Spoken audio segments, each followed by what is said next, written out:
What's up everybody and welcome back to the channel. In this video for the First Descendant, we're going to be looking at a build for Bunny, and more specifically the de facto way in which I run the Void Vessel, which is the Season 2 mechanic. Personally, for me, the majority of my time in this game is usually spent in special operations because I'm always leveling weapons, I'm always leveling Descendants and things like that. So I would say my playtime pretty much primarily resides in there. But in Season 2, you have to go into the Void Vessel because, of course, there's a whole bunch of things in there that you might need. So you need to find a way to do it efficiently. These Void Vessel runs can take a while, especially if you go in with an unoptimized build. And that can just lead to frustration and burnout to a degree where you kind of like don't want to run it that often. Now, I think I'm looking at about just more than 8 minutes average at the moment now after like sort of like tweaking things a little bit on this build. And there's definitely room for a lot more optimization and definitely going in beneath that time.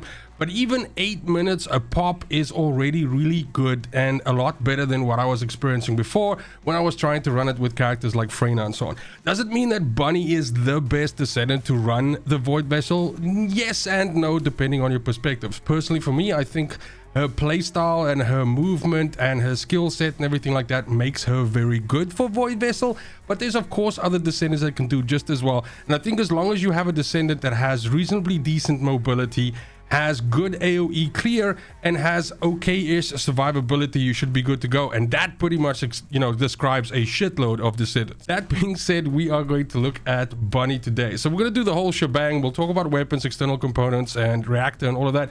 But first things first, we need to go into the modules. Now, primarily when you set up Bunny, you're asking yourself one of two questions. And by the way, you'll notice that I am using Ultimate Bunny here, but this build works with normal Bunny as well as Ultimate Bunny. Most players who were kind of still hanging around were basically given Ultimate Bunny for free as part of the whole Christmas celebration. But just in case you still don't have Ultimate Bunny, you can even do this build with normal Bunny. But basically, whenever you're building Bunny, you're faced with a very important decision, and that's your Transcendent module. If you want higher damage that is potentially better at dealing with bosses, then high voltage is a really good option for you. The thing with high voltage though is it limits your third ability to not being an AoE ring that kills everything around you anymore, to basically just shooting out 3 bolts that essentially take enemies down. Now, this does take your damage up quite a bit and actually also increases the radius of it by a sufficient amount, I would say, to justify the fact that it's not an AoE anymore. But specifically for this build, I don't run it. I run just a normal setup, meaning like no Transcendent mod, because I want the full AoE and I want to be able to kill as many enemies as possible. While the Void Vessel is not quite like a 400% dungeon in terms of like density, there are quite a few rooms which have like 150, 200 enemies that you have to blast through, and that's just going to take way too long to chew through with high voltage that you can just do normally. Now, if you feel like you have to run a Transcendent mod to, enjoy yourself, then I can suggest something like Electric Condense. Once you get used to using this fourth ability, you can do some cool, sort of speed runs and everything like that, because this even makes your sprint a little bit faster, giving you another 20% of juice there to pretty much go faster. But for this build today, no Transcendent mod, so there we go. Now, first things first, we're going to give ourselves some survivability.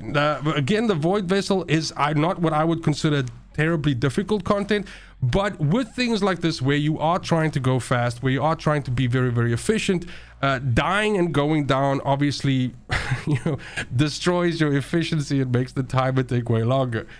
Secondly, in the final room where you fight the boss, Dread Armor, you will be taking quite a bit of damage, especially in the second and third phase when you have these rings and fire on the ground and stuff. So if you don't have a decent-ish HP pool or some decent survivability, then you are potentially going to go down there, and you can get sort of stuck in a pretty shitty loop in the third phase of that fight, where if you keep getting downed, he keeps healing back to full HP and he keeps flooding the room with fire and fucking rings and stuff, and you could actually end up losing the fight and losing your run, which is disgusting. So enough about that. We're going for survivability. One of the simplest, easiest ways is just a blue mod called Increase HP. Now, I'm going to pair that with an additional survivability mod called Stim Accelerant. So both of these together give us max HP. Stim Accelerant gives a little bit more, but actually takes some of our MP away. Okay. So with these two locked in, we have, I would say, a decent enough starting point in terms of, survivability. Now, the star of the build is lightning emission. It's the ring that forms around Bunny, and you essentially run with this, and you run past or through or alongside enemies, and this electrocutes and kills them. Now, this will kill rank and file enemies, usually with one, possibly two pops or two, explosions. And you can, of course, the faster you're moving, the faster these rings will pop out of you and essentially deal this damage. Now, you are going to be carrying decent weapons as well. So yellow bars and stuff like that, you don't have to try and melt them down with your third. You can actually shoot them as well. But we do want our third to kill just the normal white bar enemies as fast as possible. So we are going to tweak 3 different things when it comes to our third ability. We're going to get our cooldown a lot lower. We're going to increase its radius, and then we're also going to increase its power so that it electrocutes harder. All right, so first things first, let's talk about size. Okay, so skill expansion is the easiest way for us to get that. So that's this one over here. No, that's extension, sorry. Skill expansion, what this does is it increases our skill effect range by 92.3. Now we can look over here and we can see that we start out with a radius of 7 meters. This essentially gets us almost all the way to 14 meters, which is double. Now our max expendable range is 300%, so we are going to be able to go to 21 meters or as close as we can get to that. Now to get that additional range, we are going to use something called maximum range. You'll see that this gives us an additional 94.4, and it gives us a small skill power modifier deficit, but that's okay.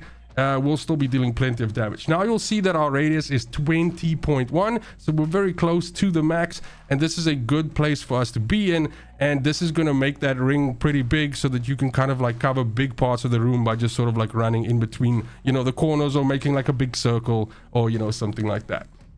Next, we want to start tweaking the cooldown a little bit, because what we can see is that we have a cooldown of 30 seconds and we have a duration of 20 seconds.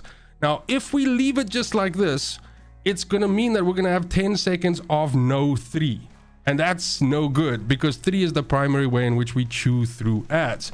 So we need to do something about that. And again, one of the simplest ways to do that is to use a blue mod called Nimble Fingers. This one over here. Nimble Fingers basically gives us negative 25.6 skill cooldown, and you'll see now we're sitting at 22.3 with a duration of 20, which means we have 2.3 seconds of downtime now. So we can then add one more mod. Okay, then we're going to put in focus on singular. Focus on singular is going to give us some singular skill power modifier, which is what our third ability is. It's electric singular. But then what it's also going to do is it's going to give us 6.1 of skill cooldown. Now, when we look at, we see that we have a cooldown of 20.5 seconds and we have a duration of 20. So we have literally 0.5 seconds of downtime on our third ability, and that's good. That's a good, healthy place for us to be at, because we're going to need to use the rest of the mods that we have available here to increase the power of these electrocutions. Because we're not using high voltage, we are hitting for far less than, especially if you've been playing high voltage a lot, this deals a lot less per target damage than high voltage does. So we need to just up that up. All right. So one of the best ways to do that is some of these amp mods. So we can use something called singular amplification. This gives us singular skill power modifier. It does tank our skill critical hit rate, but that's okay, because you'll notice that I have not been building crit. So this is a non-crit bunny. Now, is there a way that we could make this with crit work? Yeah, sure, but we'd have to rejig a whole bunch of modules and stuff. And I personally feel that this version of the build is the superior version of bunny compared to crit. You might differ in your opinion, and you might be wrong, but that is what it is. So singular amplification, and then we have electric amplification. All right, so these two. All right. Both of these two will completely tank our critical hit damage as well as our critical hit rate, which means now we will almost never crit or have decent damage when we do crit, but we are getting a nice little bump to our power there. Then last but certainly not least, before we look at a gold module that we're going to use, we can also use something called, where are it? OPS, power increase. Power increase is just a flat skill power increase of 65%, and it's another decent way for us to just, you know, make sure that we have as many different damage buckets going as possible to increase our damage profile. Then for our last module, we're actually going to go for a gold module. This module is called Decimator. Now, Decimator, and there's something that I quickly need to explain here when you are thinking about what you can do with this build to just keep on increasing its power. Decimator, all right, says when defeating an enemy inflicted with debuffs, skill power modifier +5 per defeated enemy for 10 seconds up to 10 stacks. So we can give ourselves like a 50% increase there.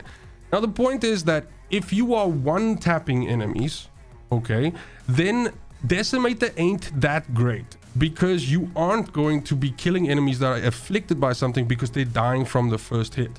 When your third ability washes over enemies and doesn't kill them, it affects them with electrocution, okay? That means that the second time that that hits, that's going to actually proc Decimator. So this is good on tougher enemies, but the good news is at the beginning, the normal small, super small enemies will die to one wave, but the slightly chunkier enemies, the enemies with shields and the yellow bars will not, and those will be the ones that actually boost you up, okay? Now, you'll also notice that this build at the moment right now does not necessarily have a way for us to get, you know, MP back easily, like something like MP Collector or something like that. So this would be the beginning version of the build, okay? This will require you to essentially run around. You'll sometimes have to 2 or 3 tap enemies with your third ability to get Decimator stacks up and things like that. And then once you have those stacks up, then you'll start clearing the room easier. So the longer you spend time in a room, the faster you'll kill. At the same time, you'll have to pay attention to blue bricks and stuff like that on the ground, and you'll pick those up. Now, let's say, for example, you want to directly influence the power of this build and make it better. You spend a bit of time and you actually just developing it more. As you put more points into your reactor and you increase your SP, your skill power boost that you get from your reactor, at some point between, let's say, getting to the 4th out of 5 and 5 out of 5 on your reactor, you will be able to then swap Decimator out and replace it with something like MP Collector. That would be what I would consider the final form of the build, because that then means that you have an extremely smooth time in terms of maintaining your MP, all right, which means more running, which means faster clear times. And at the same time, because you are running a 5 out of 5 reactor, you are dealing more damage just in general, and so Decimator kind of like is not really necessary anymore. Now, at the same time, you want to pair this build with, especially again because this is a void vessel build, you want to be pairing this with decent weapons, and that's because your skill power and everything like that is important, but there are also enemies on the ship who have shields that can only be popped by weapons fire. If your weapons are weak, or not decently good at dealing with those shields, then that is also going to affect your clear time. Now, the two most direct ways in which you can make your life super easy for you from a weapon perspective is using either Thunder Cage or Voltia.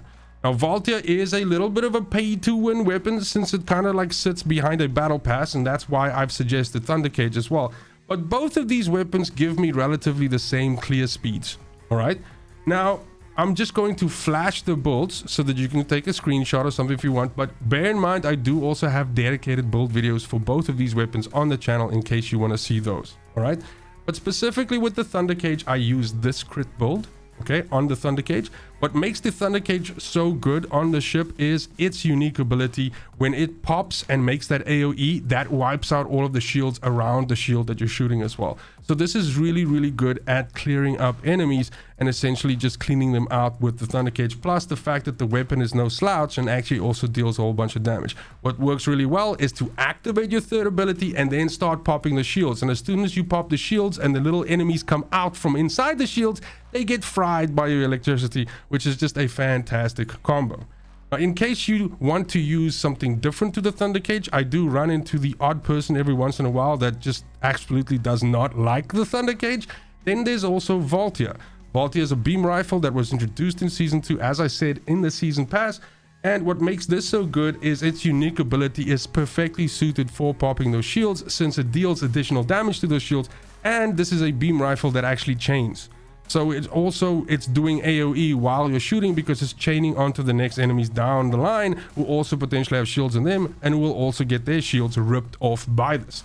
Now, the build that I have in the video on the channel has slightly changed, and I'm still busy developing it because I'm developing my vault here to be able to deal with every element. But I will say this, and this has also been brought to my attention by a lot of people on my vault here video, so I absolutely appreciate that. But the element of choice for the Void Vessel is actually chill.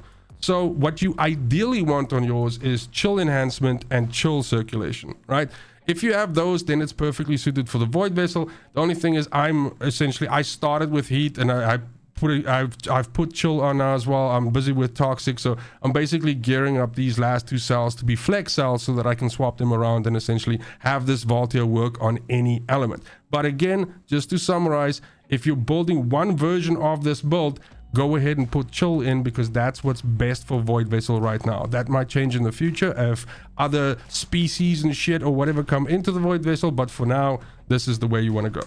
So those are the two weapons that I would advise you to use. There are some other ones. I'm actually busy making a video just kind of like suggesting really good weapon choices for Void Vessel. Of course, you can use any weapon you want, but certain weapons are just going to perform better, and you should just make peace with that. Then next, from a reactor perspective, what you are looking for is a tingling singularity reactor that's electric and singular, because the star of this build is her third ability, that electric pulse shit. All right, now always make sure that your optimization condition also matches up to the reactor. And then in terms of your substats, you want to be pushing as much damage as possible, or you want to be using the reactor to address some of the other problems that your build might have. So for example, if you choose to use different modules to me and you don't want to use as many range modules, then be sure to have some range on your reactor. If you don't want to put as much skill cooldown as I put on, you could also put skill cooldown on your reactor. For me, I went for brute power here, so my reactor has electric skill power boost ratio on it, as well as singular skill power boost ratio. Both of these are super strong, damage rolls for my skill power, which is what I'm actually trying to do, and to push out as much damage as possible. Of course, you don't want something like Colossus, damage or anything on that, because this is just a mobbing on the fucking ship reactor, or build rather. So yeah. Then in terms of your external components, I would say you have probably two choices here. Slayer is always going to be good, because Slayer gives you some additional skill power. At the moment right now, I don't struggle with skill power, or it's not a problem for me, and I can only get stronger by putting more levels into the reactor, right? But it was important for me to showcase the build just in this basic version, so all the footage that you've been seeing has been using this exact reactor, but that can only get better. And remember, bigger hits mean faster clears, means not 8 minutes but 7 minutes or 6 minutes, and that's what you want. You want to be able to clear the Void Vessel as fast as possible, so you can get those rotations up, get those chests looted, get your dog leveled up, get all the stuff for Keelan, yada yada yada. Personally, for me, I went for kind of like a horse handbag like mixture here, which is I focused a lot on survivability. Now, not so much on the resistances, but specifically on trying to make myself as tough as possible, so that I don't go down, or don't even necessarily have a chance to go down, because that just drags your time out even more on the ship. You have 8 attempts, I believe, on the ship once you get to the boss or anything like that, so it is fairly lenient. But nonetheless, it is possible for you to wash out if you don't watch what you're doing, and then whatever amount of time you've spent is fucking wasted. I just went for, you can see, max HP rolls. Again, on my sensor, if you are playing a skill power Descendant and you want to be using those skills often, then you are kind of pigeonholed into max MP and MP recovery in combat. It should be on every piece of sensor that you have for those Descendants. It is possible to get away with that, but this stuff makes it just so much easier in terms of maintaining MP during combat and being able to deal damage. As you can see here, just once again, just keep on. I went for as many HP rolls as I could, and there where I couldn't get HP, I took defense and I took shield. And then of course I have some decent resistances as well. Meaning that the only thing that I'm not really resistant to is chill with this. But again, the point is we're sitting on a nice 22.5k HP, which on a bunny is a quite chunky bunny. And so therefore we shouldn't have any problem with survivability. Even also just the fact that we have, I would say, fairly low shield and defense. The point is we are sitting behind a pretty heavy meat shield, and so therefore this is pretty good. But that's it for the build. This has been my go-to for, like, I would say I've really been sticking it to the void vessel for like about the last week, trying to get as much stuff unlocked from there and things done from there as I can. I've taken my foot off the gas a little bit with special operations and killing the infernal walker.